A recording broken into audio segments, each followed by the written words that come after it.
नमस्कार दोस्तों, मैं एडवोकेट यशवंत यादव आपका स्वागत करता हूं लाइटवाइज में। आज हम एक बहुत महत्वपूर्ण विषय है ये लोक अदालत। बहुत बार आप लोगों ने सुना होगा ये लोक अदालत क्या है, इसके बारे में आज पूरी वीडियो देख लीजिए। पूरी लोक अदालत की पूरी कॉन्सेप्ट ही आपका क्लियर हो जाएगा।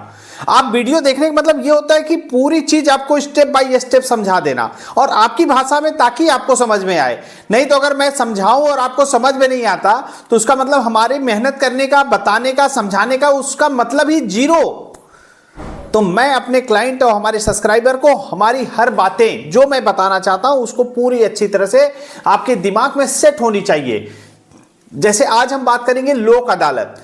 ये लोक अदालत का जो नोटिस आता है इसमें क्या करना चाहिए, जाएं या नहीं जाएं, जाना जरूरी है कि नहीं जरूरी है, नहीं जाते हैं तो क्या होगा, जाते हैं तो क्या होगा, नोटिस आ गई और ले लिए, रिसीव कर लिए और नहीं गए तो क्या होगा, नोटिस आई, रिसीव कर लिए और चले भी गए और समझौता नहीं हुआ तो क्या होगा, और नोटिस ले भी लिए और नहीं भी गए उस कंडीशन में क्या होगा, किसी भी कंडीशन में क्या होगा। आज पूरी वीडियो देख लेंगे, आपको लोक अदालत के बारे में पूरी तरह से पूर्ण समाधान आपकी समस्याओं का हो जाएगा। लोक अदालत साल में 3 बार या 4 बार लगता है, तो हर 3-4 महीने पे लोक अदालत का आयोजन किया जाता है। इस बार 8 मार्च को राष्ट्रीय लोक अदालत, माने पूरे देश में 8 मार्च को राष्ट्रीय लोक अदालत का आयोजन किया गया है। लोक अदालत एक समझौते की अदालत है, इसमें आपसी समझौता होता है।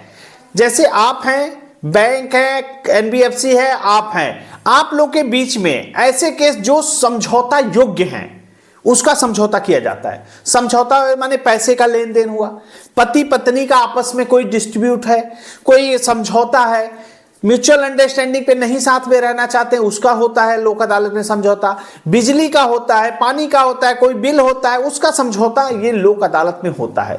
और ज्यादातर तो कंपनी का और एनबीएफसी का और बैंकों का ही समझौता सबसे ज्यादा होता है। कैंप लगा लगा के वहां पे सब लोग रहते हैं।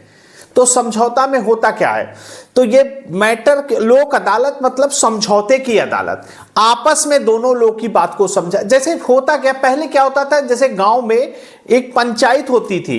पंचायत मतलब होता है कि 4-5 लोग मानिंद जो एरिया के होते थे उनको बुलाया जाता था, वो जो बात कहते थे दोनों पक्षों को मानना होता था, दोनों पक्षों की बातों को सुनते थे, समझते थे और एक निर्णय निकालते थे।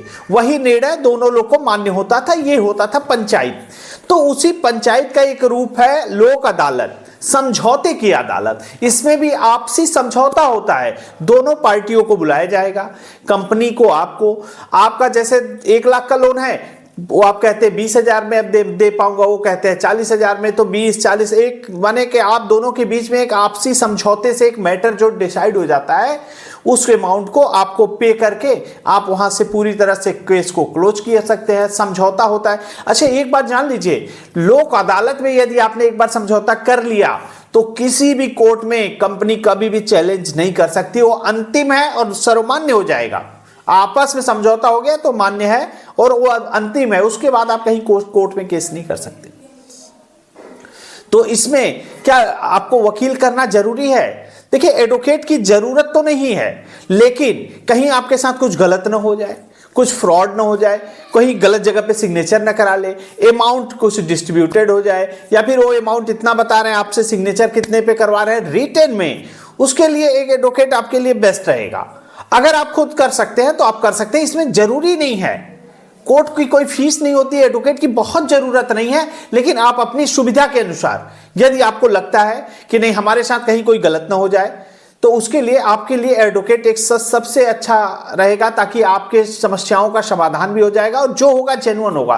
क्यों? क्योंकि उनके माध्यम से जो होगा उस पर आपको जेन्युइन है कि फेक है, उनको पूरी प्रक्रिया मालूम होती है, उसमें कैसे करना है, क्या समझौता है, क्या रिटेन में होगा, कैसे करना है, लोक अदालत की पूरी प्रक्रिया। और करना चाहे तो आपस में समझौता होता है, आप उसको समझौता आप अपने से भी किया जा सकता है। और समझौता सहमति अगर बन गई तो कितने दिन में, कुछ दिन का टाइम दे दिया जाता है, कितने दिन के अंदर आपको ओटीएस 1 टाइम में सेटलमेंट करना है, या फिर उसकी 2-3 किस्तें बन जाती है कि आपको रेगुलर सेटलमेंट में चली जाएगी, आप रेगुलर में 2 बार 3 बार किस्त बन जाएगी, उसको आपको पे करना है। तो ये प्रक्रिया होती है। अब आ जाते हैं कई बार कोई कोई नहीं भी जाते। यदि आपके पास लोक अदालत का नोटिस आ गया, आपने रिसीव कर लिया और नहीं गए तो कोई बात नहीं। यदि आपको समझौता करना है, यदि आपके पास समझौते की राशि है, आपके पास उसको समझौता के लिए कर सकते हैं, तब तो आप जाइए। अगर रिसीव कर लिए नहीं गए तो कोई फर्क नहीं पड़ता, आपके ऊपर कोई केस नहीं होगा, कोई वारंट नहीं होगा, कोई ऐसा काम नहीं होगा जिससे आपको कोई दिक्कत और समस्या का सामना करना पड़े।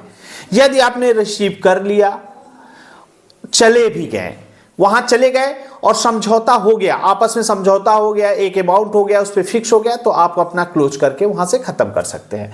या फिर आपने रिसीव कर लिया, चले गए और वहां समझौता नहीं भी हुआ तो भी कोई कंडीशन नहीं है, कोई दिक्कत की बात नहीं है। नहीं हुआ तो नहीं हुआ, वो आपसी समझौता होता है। तो किसी भी केस में आप जाएं, है तो जाएं, पैसे हैं तो जाइए। वहां पे अटेंडेंस नहीं है कि हम चले नहीं जाए, अगर पैसे नहीं है मुझे जाना जरूरी है क्योंकि नोटिस आया, ऐसा कोई जरूरी नहीं है। पैसे हैं, समझौता करना है तो जाइए, नहीं करना है तो कोई नहीं है पैसे तो जाने की कोई जरूरत नहीं है। साफ शब्दों में सुन लीजिए, अगर आपके पास पैसे हो तो आप जाइए, समझौता जरूर करिए, हो जाएगा। यदि नहीं है तो वहां जाने का कोई मतलब नहीं है। तो आपस का समझौता होता है। राष्ट्रीय लोक अदालत ये पूरे देश में 8 मार्च को आयोजन किया गया है। ऐसे लोक अदालत में बिजली का बिल, बैंक का, एनबीएफसी का, पति पत्नी का आपस का विवाद, ये समझौता करना चाहेंगे तो 8 मार्च को लोक अदालत लग रही है, उसमें जा करके आप अपनी बात को रख करके समझौता कर सकते हैं। इसमें कोई कोर्ट फीस नहीं लगती है, कोई कोर्ट की फीस नहीं लगती है। एडवोकेट की अगर आपको जरूरत हो तो करे, नहीं जरूरत हो तो कोई जरूरत नहीं है। और कोई भी दिक्कत हो, समस्या हो, परेशानी हो लोक अदालत के बारे में, आप हमसे, हमारा नंबर है, आप हमसे संपर्क कर सकते हैं। मैं अपनी बातों को यहीं समाप्त करता हूं। जय हिंद, जय भारत, नमस्कार।